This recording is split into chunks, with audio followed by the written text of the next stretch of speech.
mồng chai, mồng chai, mồng chai, chén sứ.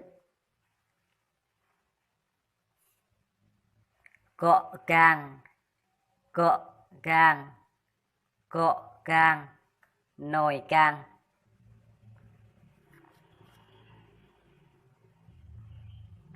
Sung, sung, sung, sung, cối. Tróc, tróc, cốc.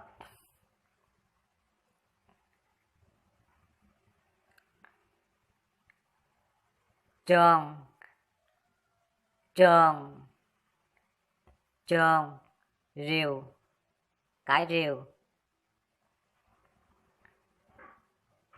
Xì noại, xì noại,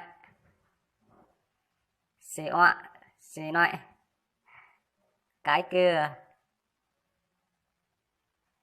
Kẹt già lọc, kẹt già lọc, kẹt già lọc, bình nước lọc. Khăm pre, khăm pre, khăm pre, khăn lau mặt. Pan phúc men. Cal, cal, cal, bông tai.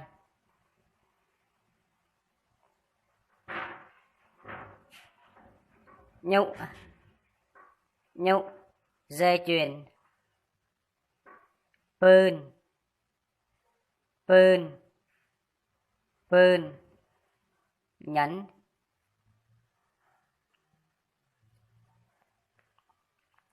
Chiệp, chiệp, chiệp, dép.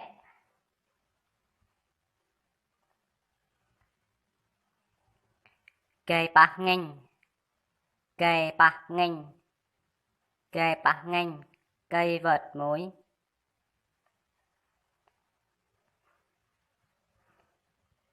Mẹ cha, mái phát.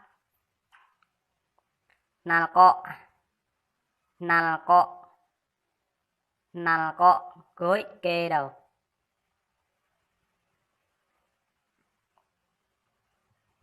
Sương, sương, sương, sương, giường. Keo, keo, keo, chiếu. Kề va, kề va, kề va, cần câu.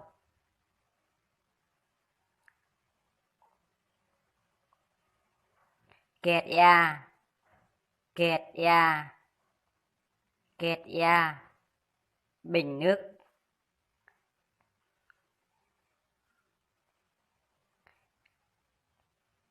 Cọ tre, bình trà. Buông, buông, muống.